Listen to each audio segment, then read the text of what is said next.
ओम श्री परमात्मने नमः। श्रीमद् भगवद गीता अथ चतुर्दशोऽध्यायः। श्री भगवान उवाच परम भूयः प्रवक्ष्यामि ज्ञानानां ज्ञानमुत्तमम् यज्ञात्वा मुनयः सर्वे पराम सिद्धिमितो गतः। इसकी व्याख्या इस प्रकार है। 13वें अध्याय के 18वें, 23वें और 34वें श्लोक में भगवान ने क्षेत्र क्षेत्रज्ञ का प्रकृति पुरुष का जो ज्ञान बताया था, उसी ज्ञान को फिर बताने के लिए भगवान भूयः प्रवक्ष्यामि पदों से प्रतिज्ञा करते हैं।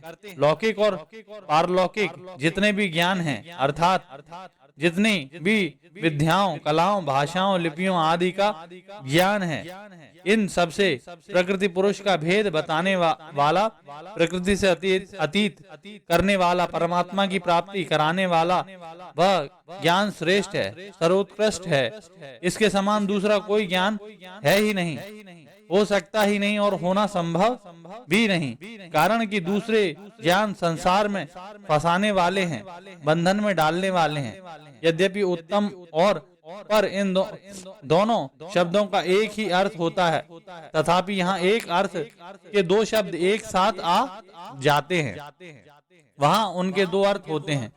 अतः यहाँ उत्तम शब्द का अर्थ है कि यह ज्ञान प्रकृति और उसके कार्य संसार शरीर के संबंध विच्छेद कराने वाला होने से श्रेष्ठ है, और पर शब्द का अर्थ है कि वह यह ज्ञान परमात्मा की प्राप्ति कराने वाला होने से सर्वोत्कृष्ट है। यज्ञात्वा मुनयः सर्वे पराम सिद्धिमितो गतः।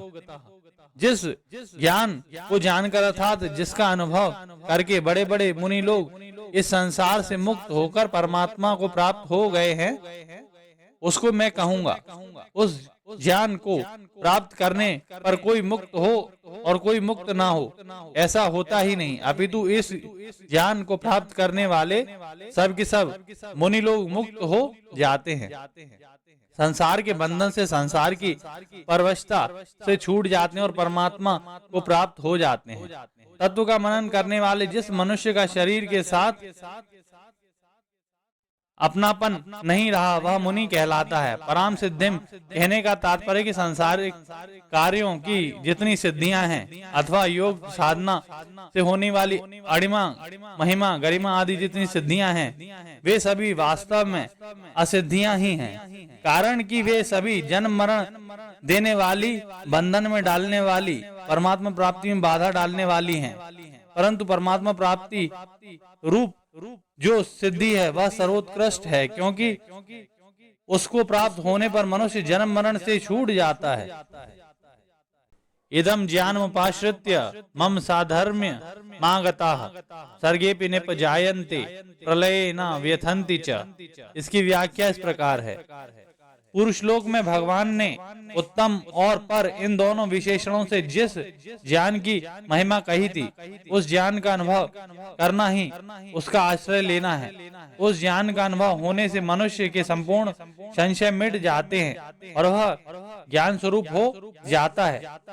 उस ज्ञान का आश्रय लेकर मनुष्य मेरी सधर्मता को प्राप्त हो जाते हैं, अर्थात जैसे मेरे में कर्तृत्व भोक्तृत्व नहीं है, ऐसे ही उनमें भी कृतत्व भोक्तृत्व नहीं रहता। जैसे मैं सदा ही निर्लिप्त निर्विकार रहता हूँ, ऐसे ही उनको भी अपनी निर्लिप्तता निर्विकारता का अनुभव हो जाता है। यहाँ अपि सर्गेऽपि निपजायन्ते, यहाँ अपि पद से यह मालूम होता है कि वे ज्ञानी महापुरुष महासर्ग के आरंभ में भी उत्पन्न नहीं होते। महासर्ग के आदि में 14 लोकों की तथा उन लोकों में अधिकारियों की उत्पत्ति होती है, पर वे महापुरुष उत्पन्न नहीं होते, अर्थात उनको फिर कर्म पर वश होकर शरीर धारण नहीं करना पड़ता।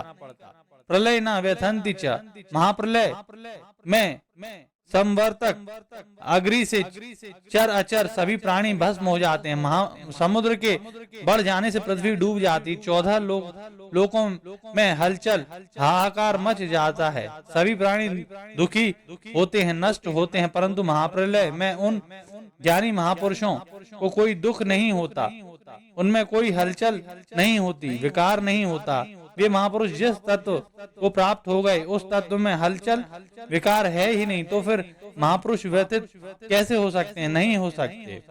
मम योनिर्मह ब्रह्म तस्मिन् गर्भ दधाम्यहम् संभवः सर्वभूतानां ततो भवति भारत। इसकी व्याख्या इस प्रकार है। मम योनिर्महद ब्रह्म, यहाँ मूल प्रकृति को महाब्रह्म नाम से कहा गया है।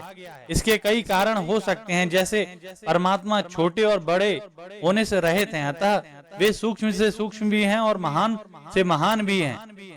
अणोरणीयन महतो महीयान, परंतु संसार की दृष्टि में सबसे बड़ी चीज मूल प्रकृति ही, अर्थात संसार में सबसे बड़ा व्यापक तत्व मूल प्रकृति ही है। परमात्मा के सिवाय संसार में इससे बढ़कर कोई व्यापक तत्व नहीं है। इसलिए इस मूल प्रकृति को यहाँ महाब्रह्म कहा गया है। महत और ब्रह्म ये के बीच में होने से मूल प्रकृति को महाब्रह्म कहा गया है। पीछे के दूसरे श्लोक में सर्गेपि निपजायन्ते प्रलय न व्यथन्ति च पदों में आए सर्ग और प्रलय शब्दों का अर्थ क्रमशः ब्रह्मा का दिन और ब्रह्मा की रात माना जा सकता है, अतः उनका अर्थ महासर्ग और महाप्रलय सिद्ध करने के लिए यहाँ महाब्रह्म शब्द दिया है। तात्पर्य है कि जीवन मुक्त महापुरुषों का इस मूल प्रकृति से ही संबंध विच्छेद हो जाता है, इसलिए वे महासर्ग में भी पैदा नहीं होते और महाप्रलय में भी व्यथित नहीं होते। सबका उत्पत्ति स्थान होने से इस मूल प्रकृति को योनि कहा गया है। इसी मूल प्रकृति से अनंत ब्रह्मांड पैदा होते हैं और इसी में लीन होते हैं। इस मूल प्रकृति से ही सांसारिक अनंत शक्तियां पैदा होती हैं। भगवान के कथन का तात्पर्य है कि जन्म मरण में पड़ा हुआ होने पर भी जीव मेरा ही अंश है। उसकी सधर्मता एकता मेरे साथ है, शरीर के साथ नहीं। पुरुष श्लोक में समष्टि संसार की उत्पत्ति की बात बताई। अब आगे के श्लोक में व्यष्टि संसारों की उत्पत्ति का वर्णन करते हैं। सर्व योनिषु कौन्तेय मूर्तयः संभवन्ति याः तासां ब्रह्म महद् योनिर् अहम बीज प्रदः पिता। इसकी व्याख्या इस प्रकार है। सर्व योनिषु कौन्तेय मूर्तयः संभवन्ति याः, जरायुज, अंडज, स्वेदज और उद्भिज संपूर्ण प्राणियों की उत्पत्ति के ये चार खानी अर्थात स्थान हैं।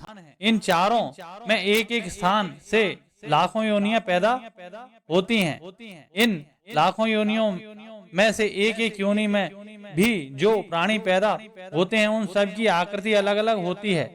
एक योनि में एक जाति में पैदा होने वाले प्राणियों की आकृति में भी स्थूल या सूक्ष्म भेद रहता है, अर्थात एक समान आकृति किसी की भी नहीं मिलती। जैसे एक मनुष्य योनि में अरबों वर्षों से अरबों शरीर पैदा होते चले आए, पर आज तक किसी भी मनुष्य की आकृति परस्पर नहीं मिलती। 84 लाख योनियों में देवता, पितर, गंधर्व, भूत, प्रेत, पिशाच, ब्रह्म, राक्षस, बालग्रह, स्थावर, जंगम, जलचर, थलचर, नवचर, जरायुज, अंडज, उद्भिज, स्वेदज आदि सभी सर्व योनिषु पद के अंतर्गत लेने चाहिए। यहाँ मूर्ति शब्द का अर्थ है शरीर।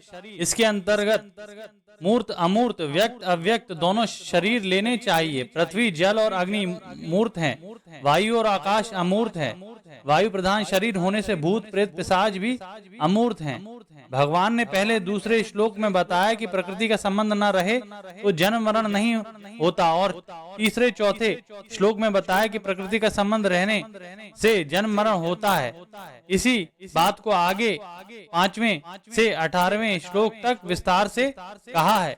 परमात्मा और उनकी शक्ति प्रकृति के संयोग से उत्पन्न होने वाले जीव प्रकृति जन्य गुणों से कैसे बदलते हैं, इस विषय का विवेचन आगे के श्लोक में आरंभ करते हैं। सत्वम रजस्तम इति गुणा प्रकृति संभवा निबध्नन्ति महाबाहो देहे देहि न मव्ययम्। इसकी व्याख्या इस प्रकार है। तीसरे और चौथे श्लोक में जिस मूल प्रकृति को महद ब्रह्म नाम से कहा है, उसी मूल प्रकृति से सत्व, रज और तम ये तीनों गुण पैदा होते हैं।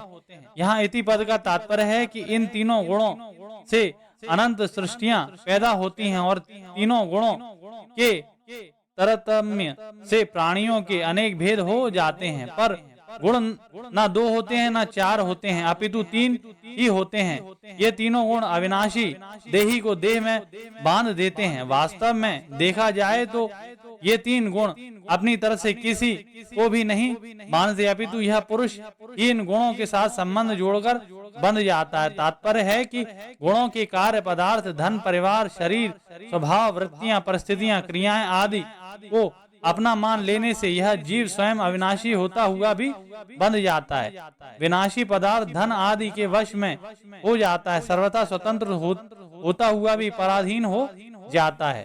जैसे मनुष्य जिस धन को अपना मानता है, उस धन को घटने बढ़ने से स्वयं पर असर पड़ता है। जिन व्यक्तियों को अपना मानता है, उनके जन्मने मरने से स्वयं पर असर पड़ता है। जिस शरीर को अपना मानता है, उसके घटने बढ़ने से स्वयं पर असर पड़ता है। यही गुणों का अविनाशी देही को बांधना है। यहाँ बड़े आश्चर्य की बात है कि यह देही स्वयं अविनाशी रूप से ज्यों का त्यों रहता हुआ भी गुणों की वृत्तियों के अधीन होकर स्वयं सात्विक, राजस और तामस बन जाता है। गोस्वामी तुलसीदास जी कहते हैं, ईश्वर अंश जीव अविनाशी, चेतन अमल सहज सुख राशि।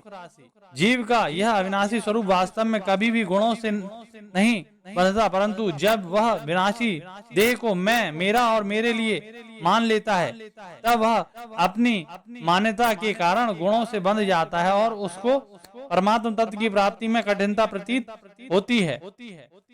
गीता 12वें अध्याय का 5वां श्लोक, देहाभिमान के कारण गुणों के द्वारा देह में बंध जाने से वह तीनों गुणों से परे अपने अविनाशी स्वरूप को नहीं जान सकता। गुणों से देह में बंध जाने पर भी जीव का जो वास्तविक अविनाशी स्वरूप है, वह ज्यों का त्यों ही रहता है, जिसका लक्ष्य भगवान ने यहाँ अव्ययम पद से कराया है। यहाँ देहिनम पद का तात्पर्य है कि देह में तादाम्य, ममता और कामना होने से ही तीनों गुण इस पुरुष को देह में बांधते हैं। यदि देह में तादाम्य, ममता और कामना न हो तो फिर यह परमात्मा स्वरूप ही है।